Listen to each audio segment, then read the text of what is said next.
Hey, oh, sorry. Sorry about that, guys. Hey, guys, it's Maine here, back again with another video. I have my cat in my lap, and she almost fell off of the chair, so I had to grab her real quick. But anyways, so today we have another Idleon account review to go through. Again, I do want to mention, I've been getting a lot of people messaging me on Discord, and I'm really thankful that pretty much everyone is very interested in getting their account reviewed. Makes for a lot of content, makes for good content. Hopefully, you guys learn a lot from it to help improve your accounts. Um, the one gripe I've had, I suppose this is a good gripe to have. I've had a lot of people reach out specifically for help with things like World 6, but I hadn't had a lot of people in the earlier worlds reach out. It's been a while since I've been in World 1, World 2, even World 3 and World 4. So I kind of lose some like idea of how to help them progress. So I'm very grateful to see someone's account here in early worlds. I believe World 2 actually. He's not really into World 3 yet. Um, yeah, he's not there in World 3. He is, just starting out. Let's see actually where he is if we can. So he's at Mashed Potatoes or Tyson's in World 2 right now. So he's about right here. So yeah, he's pretty like mid end of World 4, or sorry, World 2, and trying to get some help with progression. Let's go ahead and pull up what he said here. Give me 1 second here. Let's see where he is. Felipe. All right. All right. So he specifically said, "Hey man, I just saw some of your videos. I recently started playing the game, and I'm kind of stuck inside World 2. No idea how I should proceed. So I really could use some tips." So I'm particularly excited to go ahead and review this account because it's such an early account. There's a lot to learn, and it's really important you learn it well. That way, when you go into World 3 and in later worlds, you have a good foundation to scale the bonuses you get from those worlds to help increase your damage, your skill efficiency, just general account progression. So starting off World 1, World 2, obviously you'll need to familiarize yourself with the earlier stamps, with alchemy, with some of the vials, that kind of stuff. Don't do sigils, obviously you can't do that right now. It's World 4. Technically, really World 6 type thing you should be focusing on. But there's not a whole lot to talk about your account, but there's a whole lot to learn going forward. So what we'll spend most of today on is talking about the basics of Eidolon and what you can do to sort of really help juice out your account. So let's talk about specific things you can do to improve your characters. Let's talk a little bit going forward what you should think about when trying to get more damage, more skilling, whatever it is you're trying to do. Try to give you some general idea of what to look for if you're ever lost in progressing the game. So let's talk about your characters. So overall character progression, I think you're doing pretty well. So you have a bowman, a squire, a wizard, a barbarian, a shaman, and a hunter. So right now you have pretty much one of every subclass, which is ideal what you want for your first 6 characters. For the 7th character or 8th, 9th, 10th, either way, one of them, you want to create your character as a beginner and do the secret quest line. So there's a secret quest line you can do. You can probably go back and do it once you unlock your 7th character, called a journeyman. So what this is, it's basically, think of it like a support type class. Immediately, you won't get a lot of bonuses from Journeyman. He does have some talents that are pretty good, like card drop chance, getting more drop rarity. This one right here drops a random reward, so you can get things like time candy, some gems, some balloons, some good stuff there. But it upgrades to a Maestro in World 2. It's kind of hard to do it immediately in World 2, but eventually you'll be able to unlock Maestro, and then immediately after, or not immediately after, but eventually a Void Walker is the elite upgrade to the class. So there's a secret quest line you'll have to do. If you go to the wiki, it'll tell you pretty much what you need to do. Journeyman secret class, you expand this, it'll give you the quest line, things you need to do. It's somewhat resource intensive, so it might take you a little bit to do it, but it's extremely worth it to start at that character, start learning its mechanics, and try to understand how you can get that. It's a really good bonus. So don't get lost in trying to get another warrior, mage, or archer. Definitely go for the journeyman. As well, in the Discord, there is a guide sheet you can follow, and it does list the most optimal sort of character setup. And it's, I mean, 2 Siegebreaker, there's some debate whether Siegebreaker is good or 2 Blood Berserkers are good. You can make the argument for either.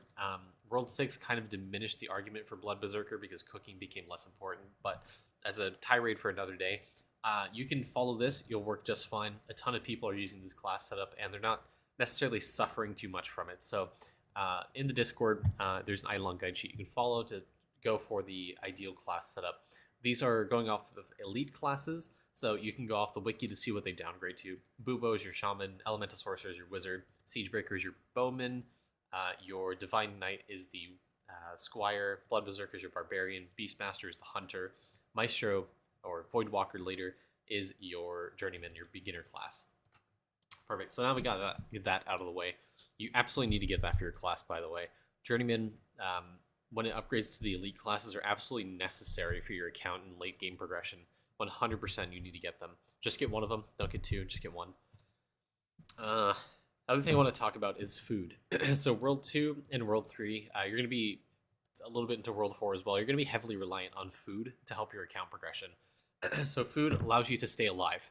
Obviously, it's a sort of defensive mechanic. It makes it so you can start AFKing in your worlds to progress the portal count. End game, you'll get a lot of defense, and you'll also get a star talent, Goblet of Hemoglobin, where you don't have to worry about defense as much. So the best ways you can sort of make your characters not die is, first of all, upgrade their equipment. I think you're doing pretty good. Amarok gear is a good thing to aim for, especially since you're kind of early in the world. Also, you have Grandma's Disguise. That is sick, by the way. This is really rare drop for someone this early in the game. But Amarok gear is a really good gear set to aim for. You should probably get it on all your characters. You're eventually going to want to push them either way. When you hit like World 4, going to World 5, you want to progress your armor to like Dementia, maybe Void. Eventually, you want to you don't have to progress the gear to like the ore specific type stuff like luster gear or so on. There's better gear you can craft like the boss gear, but well, it's not something you need to worry about right now. But definitely upgrade your gear as you progress. This is how you get more damage, more defense, more accuracy. Every single upgrade stone you toss on that's going to give you more base stat for your classes, which is going to give you more damage. So if you're struggling at damage, upgrade your gear, get better gear. The other thing to note as well, unlock all the rest of your tools and craft them for your character. So you're missing a fishing pole and an axe. As you know as well, these, like I said, are stat sticks in pretty much every single one of my videos. Let me just illustrate my damage right here. So I'm at 313 trillion. I take off my tools, I'm down to 243. So that's what, like a 30% loss of damage or something like that. I can't do the math, but you can do the math. There's like 50, 60 trillion or something. It's a real huge damage loss. The tools overall are the one of the best ways to scale damage. Base stats really help you juice out your character damage. So you should try to, first of all, at the very least, equip tools for your character. Then eventually you'll want to upgrade the tools as you get more resources. Try to push gear as much as you can. I think gold's tools are probably pretty good for you right now. It might be a little resource intensive, but you should be able, that should be a good point for you to do it. If that's a little too resource intensive, drop it down to like iron tools. But eventually, as you progress into the later worlds, don't forget about these. These are really good ways you can increase your damage. As well, since you're in the earlier world, I kind of forget how the world stones scale, the ones you get from the shop. So give me 1 second while I bog my memory there. So right now, the stones you get from the World 2 shop are random stat. So you're kind of at the mercy of whatever it rolls. Same thing for World 3. When you hit World 4, there's a tactic you can use with these tools, with these stones specifically. They give you main stat. Something to think about in the back of your mind. If you're struggling for accuracy, main stat, what it does is it gives you the stat that your character uses to increase its damage. So for warriors, it'll be strength. For mages, it'll be wisdom. For archers, it'll be agility. You can instead give the weapon and the tool and the stone to your substat class. So if you're warrior, you would give it over to your mage for wisdom, for example. Use the stones on your mage in order to apply wisdom to the weapon. You can give it back to your main character to give it a little bit more accuracy if you're struggling with accuracy. So you can't necessarily do that right now. You can kind of RNG recraft your gear and hope you hit wisdom if you're struggling with accuracy. Generally, probably the better way to increase your accuracy right now is going to be through stamps, alchemy, and cards. You already know this already with like copper, but cards are going to be a good way you can help increase your accuracy. Let's go back, talk about your stamps. So people tend to forget about this as they progress later in the game. Stamps are really, really, really important. They're kind of the foundation of how your damage and skilling and everything scales into the game. So I'd highly recommend focusing on stamps. Never ever forget them, and always try to upgrade them when you can. So you have some money, you can probably throw like a few levels into sword stamp specifically. This will give you a bunch of base damage, so if you're struggling with damage, this will help you juice that out. The tomahawk stamp as well, it's going to give you more total damage. HP is going to help you survive some of the worlds a little bit, so you can probably throw a few levels in here as well. Base accuracy, so you're doing good, maxing that out, it's pretty good. Base defense, you're also doing pretty good here. You just don't have the capacities to sort of upgrade them. It looks like you're doing a pretty good job overall of upgrading these stamps, because I see some of these are dark red, which means you just don't have the carry capacity to do it, which is not a bad problem to have. Actually, it's ideally what you want when you're progressing the worlds. That tells you you're at a really good point in progression, that you're kind of stonewalled from progressing because you progressed it way farther than you should have. Which again, I say that like it's a bad thing, but that's a really good problem to have. So you're doing really good with your stamps. I'm really impressed. The other thing I want to talk about is some of the stamps you don't have unlocked yet. So specifically this one, you can buy this from a vendor to give you more HP. So this character, or this tool is right outside of Amarok. He's a shop right here. You can buy this stamp from him from the shop, and you can just give it to your piggy, the little pig guy in the bank, and give him some more base HP, gives you more survivability. You do have some stamps as well you should be able to unlock pretty easily from baby boas, so you just need to kill these in World 1. Eventually they'll drop them. Let's go ahead and look at what their drop rate is. So currently it's going to take you about 1 in 20,000, so it is rare obviously, but you can put some characters on this to kind of AFK to drop this stamp. Again, it's base damage, so it's going to help you scale your damage quite well. There are some that you can't necessarily get right now. Let's see, drop table 1. But you see what I'm doing here. I'm hovering over the stamp, and I'm Googling Idleon wiki plus the area for where the stamp drops. So that's what I'd recommend for you to do. It's only 1 in 833 for it to drop from drop table 1, which drops from crystal carrots, baba yaga, board beans. Okay, perfect. So this is this is gonna be really hard for you to get. So you don't necessarily have to focus this. I mean, it's only anvil production speed. It doesn't necessarily impact you too much. When you get more drop rate and you go back into the earlier worlds, you can start collecting some of the stamps you get from World 1. Overall, your stamps are going to help with your wizard because he has a talent here called stamps. Sorry, not this one right here, paperwork. Great. When you unlock this, you do have this unlocked. When you put points into this, it's going to give you damage in your wizard. This is one of the ways your wizard gets a lot of damage. You unlock a lot of stamps. This will really scale your damage. Your shaman has something similar, and it's how they hit pretty high damage. Is this thing right here? Give you more damage every alchemy vial you've upgraded to a green level, which is a level 4 vial. So this is now a good time to sort of transition to talking about alchemy. Sorry, my cat's running all over my keyboard right now. Let's talk about alchemy a little bit. So we talked a lot about stamps. You're doing pretty good here. Keep the focus up. Try to go back, unlock the base damage stamp right here. Going into World 2, let's talk about alchemy a little bit. So your alchemy is actually doing fairly well. I'm really impressed with where you're progressing. The 2 cauldrons you should be really trying to hard focus right now are going to be orange and green. The reason I say that is because you're going to be able to eventually unlock the bubble FMJ and the bubble Shaccuracy. So you're before the map where you can get fruit flies, so you don't necessarily have to. Sorry about that. You don't have to worry about like upgrading it right now, but eventually you want to upgrade this because it'll give you a bunch of defense, which is just something you're going to be struggling with as you enter World 3 and World 4. You'll rely more on food, but defense will make it so you have to rely less on food. And Shaccuracy as well will make it so you have to hit, or you spend less of your resources, like the world stones, your cards, your stamps on upgrading secondary stat for accuracy. So Shaccuracy will really juice that out.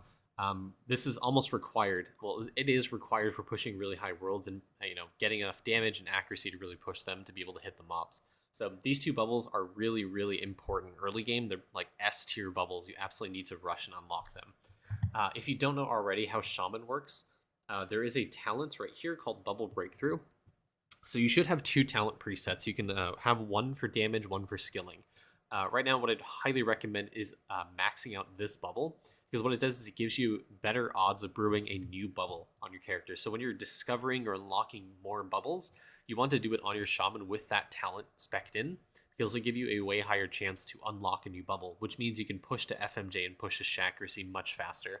This applies at pretty much all stages of the game. It's something you really need to put in the back of your mind as you're progressing. Let's talk about Vials as well.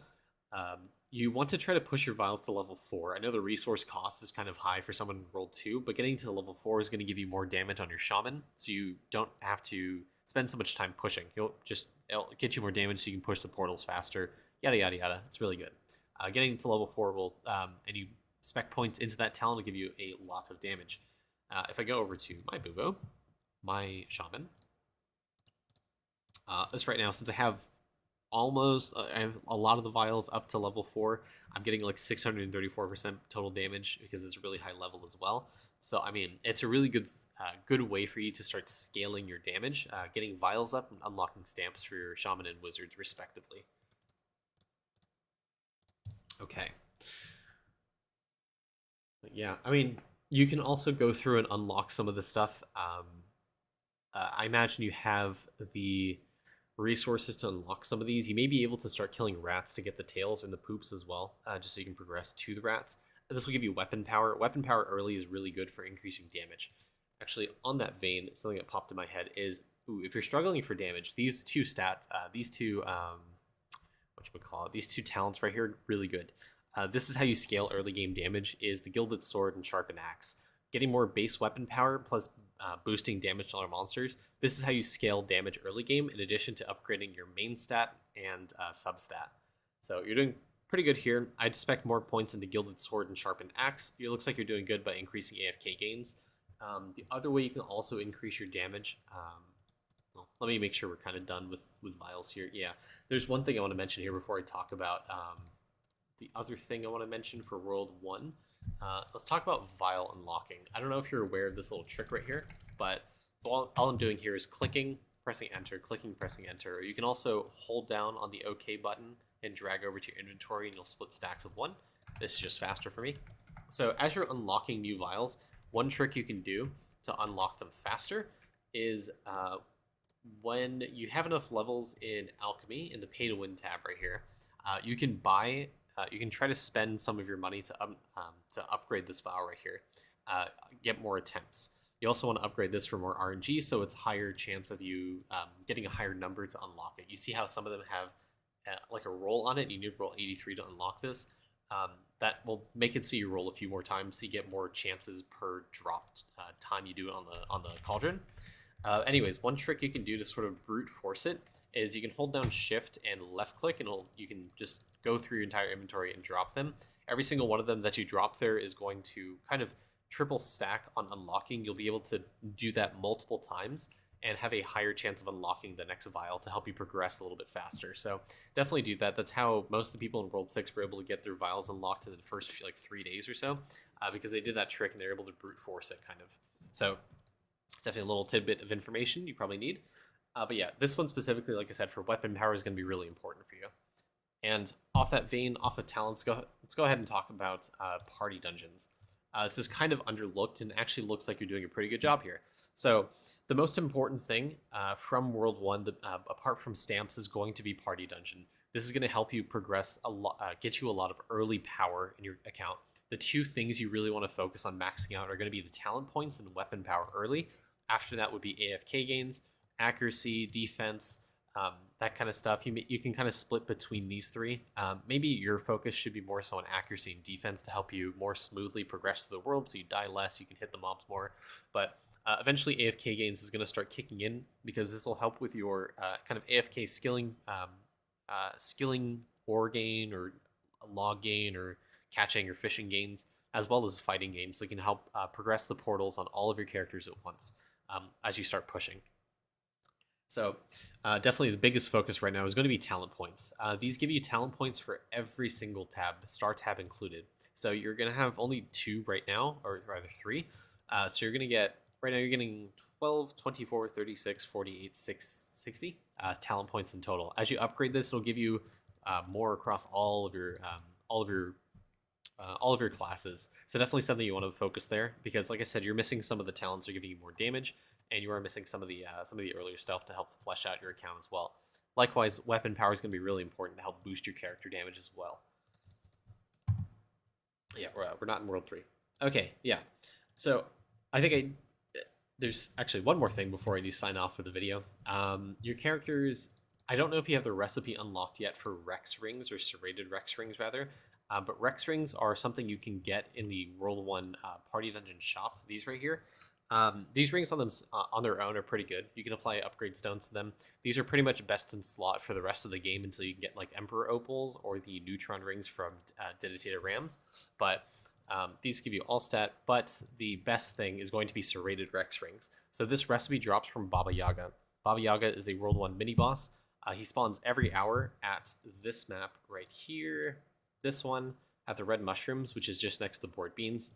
So it is. I'm pretty sure you're already aware of this because the quest line kind of tells you where to go. But you go to the left here as opposed to going right. You can go to this little portal. It has a high kill count, so you may need to spend some time to unlock it. But you can kill Baba Yaga when he spawns. The other way you can kind of kill him is in the Colosseum. So on the Frogs map, you can enter the Colosseum, and Baba Yaga will spawn on the 15th wave. So it'll take a little bit of time for you to get there. You should be able to kill the World 1 Colosseum. I don't know what your... you kind of need a lot of accuracy and damage to kill it because he has really high HP. That's fine. Here we go. So he has 2.37 million HP. You only need 450 accuracy. He does 400 damage. So, I mean, you might need some defense to help take him on. But your Squire, your Shaman, whether your Shaman and your Wizard should be pretty well positioned to kill him right now, I imagine, because they have really high damage and you can kind of kill things from afar. So I'd recommend trying to unlock the recipe to get that ring. That ring is really important to help with getting you more ore, more logs, pretty much everything to help out with skilling, as well as gives you 3 upgrade slots so you can get more stats on your character. So really, really highly recommend that, 100%. And that being said, I think we pretty much hit. So I gave you a bunch of stuff to start working on and think about for your characters. Actually, my ADHD brain remembered one more thing. I saw you had the spec in. It's actually really good. Something you should definitely focus on. Where is it? Talents, right here.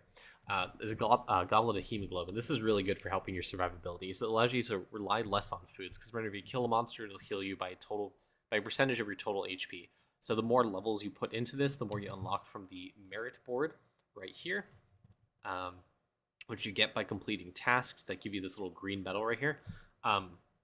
You'll be able to unlock that to level 50, and I highly recommend trying to unlock this and getting it to level 50, because World 3, World 4, World 5, World 6, every world's going to require this at level 50 to help you kind of regain your HP as you go forward. That way you don't have to rely so much on defense. You can just scale that and kill a bunch of mobs and recover your HP pretty nicely. Okay, now I think that's a pretty good overview. Overall, that should be pretty good for helping your account. Some things to keep in the back of your mind. Never forget about stamps and alchemy. People tend to forget about them. Definitely try to progress your alchemy till you hit FMJ and accuracy. Those will help you significantly with defense and accuracy, so it becomes less of an issue for you to push the worlds. I didn't mention this, but some of the later ones are going to be pretty important. As you enter World 3, mid-World 3, these become more important for total damage. It's going to be really important for juicing that out. Obviously not something you can really hit right now, but it's going to be really important once you hit it, because it's increased to your damage overall. So 100% something you want to focus on when you get to World 3, enter like mid-World 3, it'd be really good to unlock those bubbles. And then, generally progress it. Don't neglect it. Also, you don't have the yellow cauldron unlocked. Definitely go through, unlock the bubbles for those, so you can get a little bit extra bonuses to your account, like some luck, some more drop rate, statue deposit, level up, browse area. This is going to be really important kind of early bonuses, so don't neglect this cauldron here at all. And yeah, I think that'll be good. If you do have any questions, feel free to reach out to me on the Discord. I'm always active there, so feel free to reach out, ask anything you'd like, and we'll be able to help you there as well. As always, do remember to like, comment, and subscribe for the videos, and join the Discord, and there is a form you can now fill out to get your own IEs reviewed. So thank you guys for watching. Have a good one.